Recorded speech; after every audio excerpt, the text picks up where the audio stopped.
আশায় প্রতিপলে আছো প্রভু, হারিয়ে যাব তোমার ভালোবাসায় প্রতিপলে আছো প্রভু। তোমার বাণীর ওই আলোতে পেয়েছি নিজেকে প্রিয় যিশু। প্রভু যীশু খ্রিস্টের নামে সকলকে জানাই অভিনন্দন। পবিত্র বাইবেলে আদিপুস্তক তার 1 অধ্যায় তার 1 পদে আমরা এরূপ দেখতে পাই, আদিতে ঈশ্বর আকাশমণ্ডল ও পৃথিবী সৃষ্টি করিলেন। এই পদের দ্বারা ঈশ্বর আমাদেরকে জ্ঞাত অজ্ঞাত সমস্ত জিনিসের আরম্ভ ও প্রাথমিক ও সৃষ্টির সমস্ত কথা বলেছেন।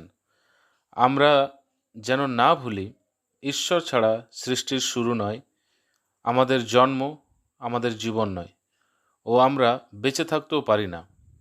আমরা কি কখনো চিন্তা করেছি যে ঈশ্বর আদমকে সৃষ্টি করার পূর্বে ঈশ্বর তার সমস্ত জিনিসের ব্যবস্থা করেছিলেন এবং তার পর তাকে সৃষ্টি করিলেন? এটা কি প্রেম নয়? কেবল সেটাই নয়, তিনি আমাদের অস্তিত্বর ব্যবস্থাও করেন, নাইলে আমরা কবেই মাটিতে মিলে যেতাম। তিনি প্রবন্ধস্বরূপ বাতাস, জল ও জ্যোতি দিয়েছেন।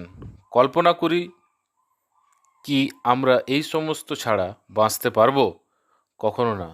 কিন্তু যখন কেউ পাপ করিল, প্রভুর আজ্ঞার উল্লঙ্ঘন করিল ও ঈশ্বরের সঙ্গ ত্যাগ করিল, কিন্তু ঈশ্বর আমাদেরকে জগতের উদ্ধারকর্তা দিলেন।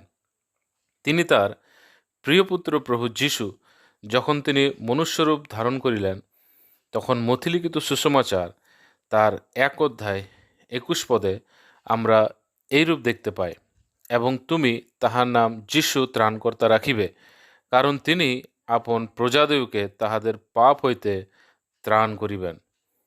কি এখন থেকে আপনি ব্যক্তিগতভাবে আপনার পাপ প্রভুর কাছে স্বীকার করে তাকে উদ্ধারকর্তা মুক্তিদাতা হিসাবে গ্রহণ করিবেন? জলদি প্রভু আপনাকে নতুন জন্ম দেন এবং আপনি যেন এক নতুন জীবন শুরু করেন। এটি আমাদের জীবনে প্রাথমিক, অর্থাৎ উদ্ধার। আমেন।